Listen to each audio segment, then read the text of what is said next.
Trump declared himself the least racist person there is anywhere in the world. Why does he use racist phrases like the Kung flu? The president doesn't. What the president does do is point to the fact that the origin of the virus is China.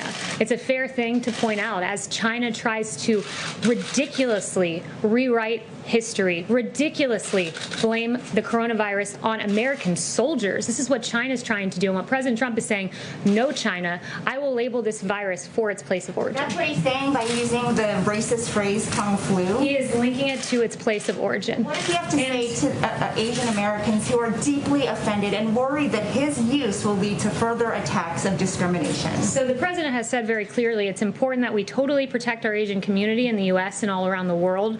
They're amazing people, and the spreading of the virus is not their fault in any way, shape, or form.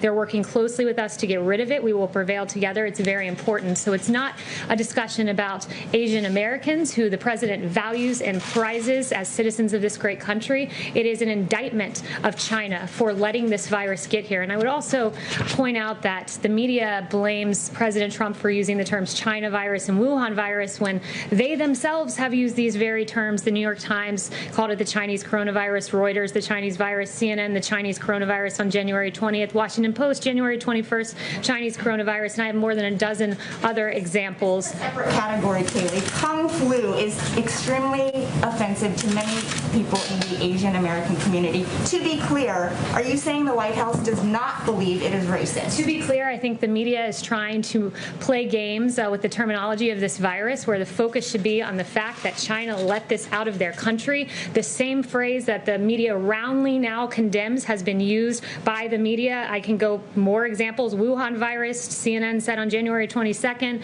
and we can go on and on and on. So while the media wants to focus on nomenclature, the president's going to focus on action. That's funny. Justin. And I just want to note, to follow up on what you don't even have to answer this, the media has never called it the Kung flu.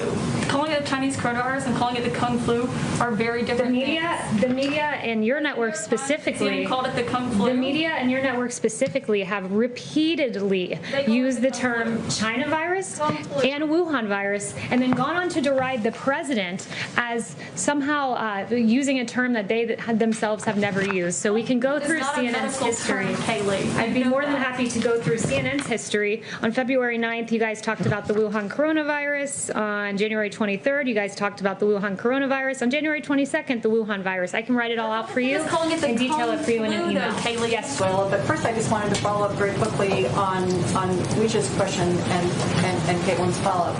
Does the president regret using the term Kung flu, regardless of the fact that media organizations, including my own, had early on described the virus as the Wuhan virus?